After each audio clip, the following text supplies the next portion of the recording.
Are you a man looking for an intensive program to help you overcome sexually addictive behaviors? Gateway to Freedom is your answer. Gateway to Freedom is a 3-day workshop for men seeking to overcome any destructive sexual habits. Whether married, single, or divorced, Gateway to Freedom will help men regain hope for a new life of purity and real contentment. The workshop is conducted by experts in the field of sexual addiction recovery with decades of combined experience. Read testimonials of workshop alumni at gatewaymen.com. Get all the info and register online at gatewaymen.com or call 1-800-49-PURITY. Hi, my name is Jonathan, and I'm the founder of the Gateway to Freedom Workshop. I want to personally invite you to be part of our next workshop coming up January 8th through the 10th in Pennsylvania. So call us today at 1-800-49-PURITY or visit gatewaymen.com.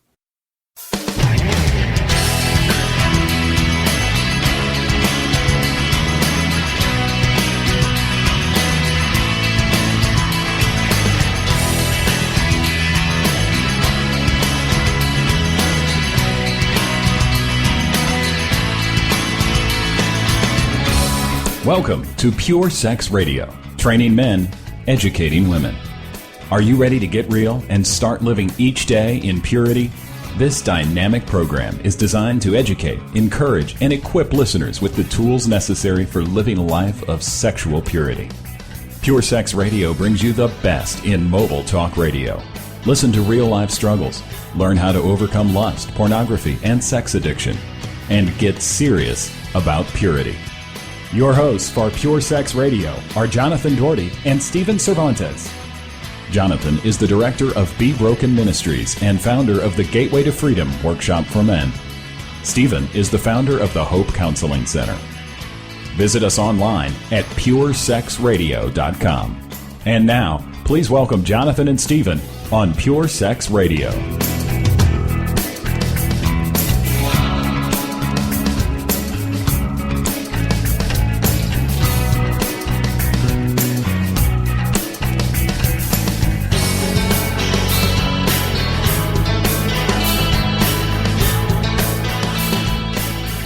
Good day, radio listeners. Welcome to this week's edition of the Pure Sex Radio broadcast. We're glad to have you here with us. My name is Jonathan. I'm here with Stephen. Stephen, how are you? Great. Thank you, sir. Well, it's exciting to be in the Christmas season. It's one of my favorite times of year. Just I love just being reminded that we have a God who said he wanted to be with us. Emmanuel, God with us. And that is so profound and so powerful for those who open themselves up to faith in Jesus. It is a life-transforming thing to realize that God came down to be with us. And so I pray that this holiday season, this Christmas, that you are being reminded of the reason for the season and being reminded of the great grace of God that has come to us through his Son, Jesus. We are grateful for those of you who have come alongside of us this year and partnered with us. And we want to share with you about the workshops, our Gateway to Freedom workshops that are coming up in 2016. We are excited because we're able to expand the number of workshops we're doing next year. In 2016, it appears we're going to be able to do about 14 workshops between the states of Texas, Pennsylvania, Colorado, and Oregon. So if you are in those regions or if you need to get somebody to a workshop, just go to our website at gatewaymen.com. That's the workshop website, gatewaymen.com, and you can learn about all the various locations and how you can register for one of those 3-day weekends. So, Stephen, I'm going to pass it off to you, and we're going to be talking about loving your wife well and just, what does that mean? And hopefully this will be a helpful broadcast for husbands out there who maybe are wondering, man, I want to be a good husband. I want to do well. And it's not just about breaking free from secrets and addictive patterns, but there's maybe more to it. And we want to try to provide some instruction this week on helping men in that area. So this is going to be sort of personal too, this discussion, because I want you to chime in. And you're married. I've been married. My wife passed away, but I'm with a woman that I'm going to be remarried. And I just think wife a lot. I mean, I'm the kind of guy that needs a wife. I don't want to go get a cabin in Wyoming and live in the woods and by yourself, skin deer and trap little animals. And anyway, not well, now too you much just offended some of our Wyoming listeners. all those trapping guys out there. Sorry. So I wrote down 10 statements that I think men should say and meditate on and repeat to themselves, to cry out to their God with, to remind themselves, to even use to bless their wives. So here goes. We're talking about thoughts about our wives. And so thought number one is, I have a beautiful wife. Amen. I just have a wife is a beautiful thing. And there's beauty in every woman. There's just something that makes her special, that makes her lovely, that makes her beautiful. She's made in the very image of God. And I think women like to be told they're beautiful. Mm-hmm. And you know what I want to say about that, because this is one of those words that I think there's a lot of words that I feel like I'm on a personal mission to snatch out of the grip of our secular and humanistic, materialistic society. And this is one of them, because I think pornography in particular has so narrowed the definition of this idea of this word. That beauty is only contained in the physical. And I love what you're saying about, the idea of expressing to your wife her beauty, because this word is so much bigger than that. Yes, it absolutely contains physical beauty, but it's so much bigger. The idea of beautiful. One of the things that comes to my mind, and I don't want to, this is not a one-to-one parallel because a woman far surpasses this, but if you've ever been captured in a moment in nature, maybe where there's been a sunset and all of the senses that are part of that, the visual, yes. even the smell of the air, whatever, and it's so overwhelming because it contains the entire experience. That is what I think needs to be expressed to your wife, is that the essence of her entire being is captivating and beautiful, and from top to bottom, emotional, physical, spiritual, she is a beautiful person. And as you're saying that, what occurs to me is it's what we're going to say when we see God, right? Mm-hmm. That He is beautiful, and that He put a part of Himself in all of His creation. And so when you look at nature, you see beauty, and you see animals and the creation. And amazingly, it's something that He's going to say to us, because He makes us beautiful. So I think we just need to express that to our wives. Practice heaven right here on this side.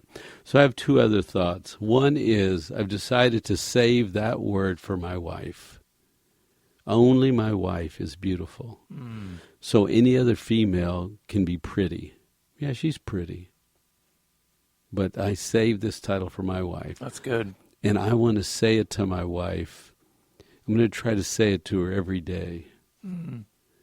Now, I don't want it to get old, but I don't want to let a day pass where if a woman wants to be beautiful, wouldn't that be a nice thing to give her once a day? Mm-hmm. And you know what? This is an experiment we should do, Stephen. I want to see how many wives out there, how many women, okay. You don't have to be married, how many women will respond to this, and you can send your response to, just to our you can send it straight to me. You can send it to jonathan@BeBroken.com. I'm just curious to see how many responses we get. If there is a woman out there that thinks this is a good idea, that thinks they would not get tired of hearing on a daily basis that she is beautiful, I want you to just send me an email and say, I think I'm a woman that's like that, because I think it's very. And tell us a line or two why. Yeah, because that would give us insight. We're in training ourselves, but also the line. Don't forget your thought. But also when he says that, it must be special. It can't be as he's running out the door, taking out the trash. Hey, you're beautiful. No, he has to stop in a quiet moment and say, "You are a beautiful woman." Mm-hmm. Because I think there are certain things that are hardwired into us, and I think one of the things that's hardwired into a woman is just that wanting to feel special, wanting to feel beautiful. I think it's hardwired into a man to want to feel significant. Like I'm doing something of purpose and that kind of thing. But anyway, I think that's good. Don't tell your husband you're beautiful. Yeah, no, it doesn't work the other way. It's like big. What are you talking about? Yeah. But that's an interesting thing, because a wife could praise her husband by saying, "You're a good man. Mm-hmm. You work hard for this family. Thank you for your sacrifices." That would go, I think, better with the man. Because what we're talking about here, I think, is that whole idea of a woman longing to be cherished, a man longing to be respected. And I think that's kind of how we are wired as men and women. And customize these comments as needed, okay? Mm-hmm. One size does not fit all. Number 2, my wife loves me. My wife picked me. She puts up with me. She thinks about me. She'll bring me something to eat when there's nothing to eat. She'll buy me a shirt when my shirts are getting ratty. My wife will sacrifice herself and give herself to me. My wife loves me. Now, why I think this is important is because as men, we so easily take this for granted. I think as men, and I'm speaking for myself, but I think this is true of many men, is we can get very tunnel visioned into our various projects. And these can all be good things. I'm not talking about a guy who's out there doing, being sloppy with his sexuality or just being doing sinful things. I'm talking about just how we sometimes as men, we can get so compartmentalized and tunnel vision into our various projects, whether it's be a project around the house or a project at work or whatever else. And we just begin to take for granted, she loves me. I have a wife who picked me, like you said. I have a wife who's with me. I have a wife who cares for me. And I think it's just significant to bring that to mind regularly. She's giving that part of herself, the lover part of herself, the heart part of herself, to me, not to somebody else, to me. Mm-hmm. So number 3, my wife tries to please me. She wants to know me, and my wife tries to please me, to be thoughtful about me, to anticipate some of the things I need. I know when you're going on a trip, I think I have this right, your wife gets everything ready for you. Well, she lays it out. Well, what she does is it's not necessarily that, but a lot of times she gets her and the kids to put notes hidden in my luggage. Oh, okay. I knew you were telling me they do something special. Yeah. But they'll put notes to Dad to try and encourage Dad and remind Dad. And she puts notes in there too. So, but my wife tries to please me. I mean, sure, she's pulled in 100 directions if you had kids and if she works and all that, but she really tries to be pleasing. I think there's value in that, and we have to remind ourselves. And so we're sort of pulling apart this love theme into its pieces. But I want to be pleased, and she tries to please me with certain foods, and it's sort of details that or I can't remember all right now. But I'm just thinking about being thoughtful and planning ahead and planning something and being ready, so that I'm pleased, and getting foods that I like to eat, and organizing and thoughtful things, and taking care of calling Mom back when I didn't answer. And she's really trying to be very pleasing to me. Well, and you're taking one angle on this. I'm going to take a totally different angle, because you're taking the angle of what she's attempting to do to please me. When I first read this statement, it just simply says, she pleases me. Ooh, that's good. Which means I'm putting the responsibility, and here's what I'm going to say to the guys out there. It is not the responsibility of your wife to do things for you in order for you to have pleasure in her. Mm. She is to be pleasing to you because she is your wife. I think of it this way. There's a proverb that talks about, that actually gets kind of sexual, and it talks about the wife who is a loving doe, a graceful deer, may her breasts satisfy you always. Guess who the burden of responsibility is on for them to be satisfying? It's on the husband, not on the wife. Mm. It's saying you are to find pleasure. You are to find satisfaction in your wife because she is yours. And so I think another way to look at this is saying, you know what? In all of her brokenness, in all of her flaws, in all of her imperfection, she pleases me. That's good. And that's powerful because it's saying, I'm not going to find excuses for why she doesn't please me or for why No, I'm bearing the responsibility of saying, embracing her fully and saying, you please me. That's good. And I do want this to be on the husband, not on the wife, right? So my wife pleases me. Just that. My wife pleases me. And I find pleasure in having a wife and the friendship and the companion and that she is. So that's number 3. Number 4, my wife wants to be with me. My wife wants to be with me. That woman wants to be with me. Of all the people, she picks me and she wants to be with me.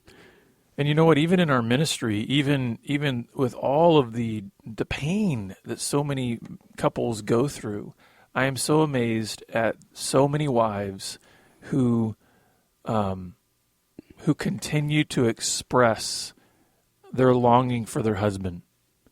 It just shows the heart of these women that they truly do want their husband. Yeah, I mean, it's painful. It's so difficult when all of the secrets come out. But they do remember. There is a time where they go, I did choose this man. And, even in the midst of all that pain, I think one of the reasons that it's so painful is because there is a longing in her heart for her husband to be a good man, for her husband to be with her. And so I think that's something that, again, men often take for granted, but we need to remember, wow, she picked me, And she wants me. She wants a relationship with me. And so, number 5, I want to protect that love. Mm-hmm. I want to protect the love that is growing, and I want to keep it growing, and I want to keep that love safe. I want to be the protector of this love story between this man and this woman. So it's my responsibility to protect and preserve and to hold on to this little love story that's being built one year after another year, layered upon another year. This love story, it's mine to protect. And guys, I want you to understand that protecting that love story does not mean that you make sure your wife has a nice car and a big house and all of these creature comforts. That's not what does it. And a lot of guys get the provider protector roles confused. They think that by providing they're protecting her, and it's like no. The protection aspect is totally about that bond, that relationship, that continuing to grow and explore and solidify that bond, because it's not, our natural drift is not toward the light or toward deeper intimacy. Our natural drift is into these self-centered, isolated corners. And so it takes intentionality to say, I'm going to protect this because I'm going to keep pursuing her. So I guess that's what I'm saying is protection is about pursuit, not just, hey, I'm putting food on the table, blah, blah, blah, on the provision part. That's good, and not taking it for granted, but really treating it like it's something sacred, right? I want to protect this as you would any other valuable that you own. Protect it. So number 5, I want to grow old with her. Actually, I think that's number 6, because I think we just did 5. 1, 2, 3, 4, 5. Oh, this is numbered wrong, isn't it? Number 6, I want to grow old with her. Thank you. So I am growing. Every day that passes, I am growing, and I'm growing older, and I want her to be on the journey with me. Mm-hmm. I don't want to be sloppy. I take it for granted, not attend to it. Every day, I want to take care of my friend and myself, and the growth, let it be part of this foundation. Well, Elaine and I this month are celebrating 20 years of marriage. Wow. And Well, I don't believe we are old by any stretch of the imagination. What I am realizing is as we get older, and especially as I see my kids rapidly growing up, I mean, we're talking about just a handful of years left before they're all gone in terms of the empty nest kind of thing. And as I see that, Stephen, I'm getting more and more focused on this idea of growing old with her, because I realize, you know what, when parents especially are in a season of life where all their kids are at home, you're not necessarily, this is not necessarily a front of mind thing, growing old with my spouse, right? Right. But as the kids get closer and closer to being gone, I realize, you know what, without her, I'm alone. And I don't do alone well. Yeah. And I just realized that there's such a value to that presence of her life, of her, of her being connected to me, and we're doing life together. And could there be new dreams in that empty nest phase? And you know what I mean? It's just like the companionship is so powerful that I don't think you recognize that on the front end, because on the front end it's all sexual and romantic, and there's all these and new and adjusting, and building in terms of like kids and all this, that then when you start getting to another side of it, you start thinking, you know what, I'm going to be growing old no matter what. I mean, you can't stop time. Mm-hmm. But to be able to do that with your companion is just such a powerful thing. It's a different aspect of romance. It's a different aspect of growth in the relationship. So after 28 years of my wife dying, it's like this whole institution just stops. Mm.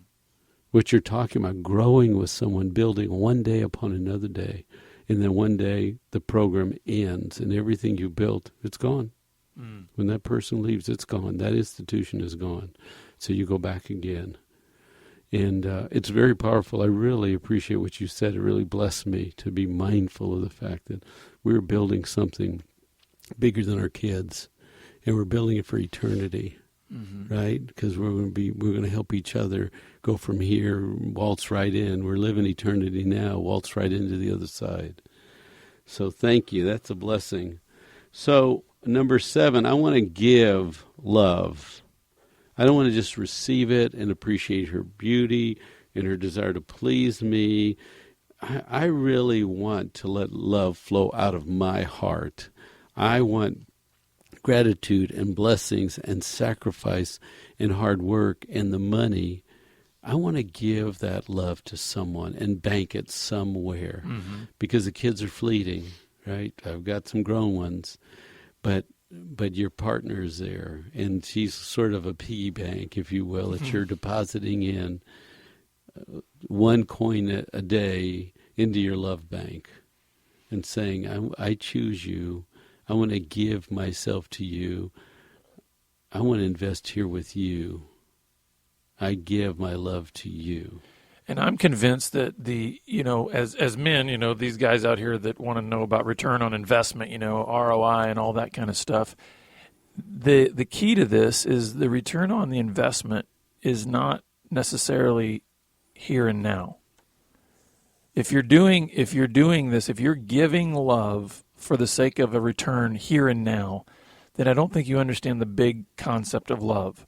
Love is not about a wage. It's not about saying, I'll do this and then you do that.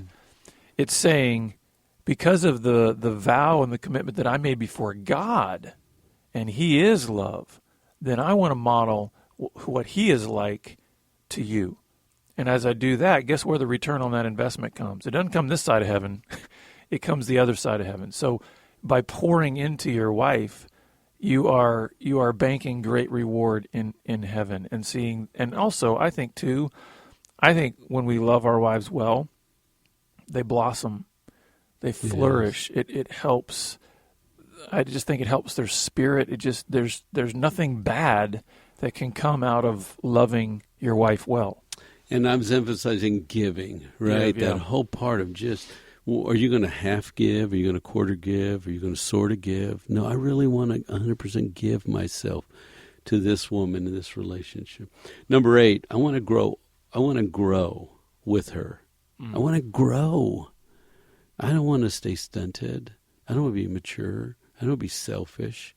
I want to grow and enjoy this process that our Father created from birth until death, right? Our bodies, we're on this long journey, and either you're going to try and hold someplace. I mean, you see some guys still trying to be 20 when they're 40 or 60. I mean, they're trying to not grow, not go to the next phase. I want to enjoy every phase of this journey. I want to grow and embrace the challenges of every phase of this journey with my wife. And here's the good news, guys. Typically speaking, you didn't marry somebody just like you. So you've got the best asset you can have in terms of growing. You know why? Because in every point of friction, conflict, difference, you have an opportunity to grow. And it works both ways. Yes. So I think if both spouses can get on this growth journey, they can realize I already have the best helper in that process because I have this person. You know, a wife can say, I've got this man who, my goodness, he doesn't think like a woman. He doesn't act like I don't get him. And you got this husband that's going, man, this woman, she doesn't think like, I don't get. And if you, instead of looking at it as like, oh my goodness, conflict, criticism, you can go, wow, I've got a great asset here in sharpening me, in knocking off some of those edges and helping me understand a woman. She can understand a man. And so if couples would start looking at it that way, rather than I've got to convert them to my side and I've got to make them who I am, you might be able to start really growing. That's good. So number 9, I want to be loved like crazy. I want to be in a great love story with a lot of love flowing both ways. I want to be someone special. I really want to be loved.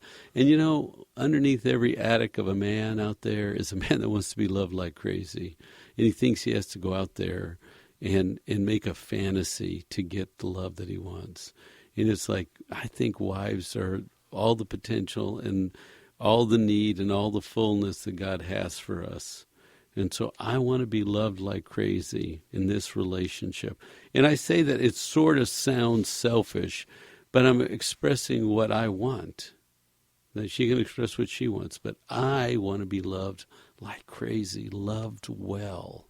And I think this gets back, as you're saying that, I think, one of the things we highlight a lot of times in the workshops is this idea of the little boy inside, and I think so many men struggle with the idea that we are meant to still have the heart of a little child. I mean, Jesus even said, do not keep these kids from coming to me because such is the kingdom of God, for theirs is such as the kingdom of God. And so I think we often misunderstand what maturity looks like because we didn't think I'm not supposed to have any kind of childlikeness. We aren't to be childish, but we're absolutely supposed to have childlikeness. So when you're saying, I want to be loved like crazy, it makes me think of how a kid thinks. Yes, and how gets a all kid excited. feels. Yes. It's like, what 7-year-old does not want to absolutely be swept up in the arms of his dad or his mom and spun around and tickled and hugged and kissed. And loved like crazy. Absolutely. Yes. And so I think that may we never get away from that. That's what's supposed to be in our hearts, is to be loved like crazy. That's great, because that's who he is, right? He loves us like crazy. So we can practice loving like crazy. And then number 10 is I found someone who loves me like crazy.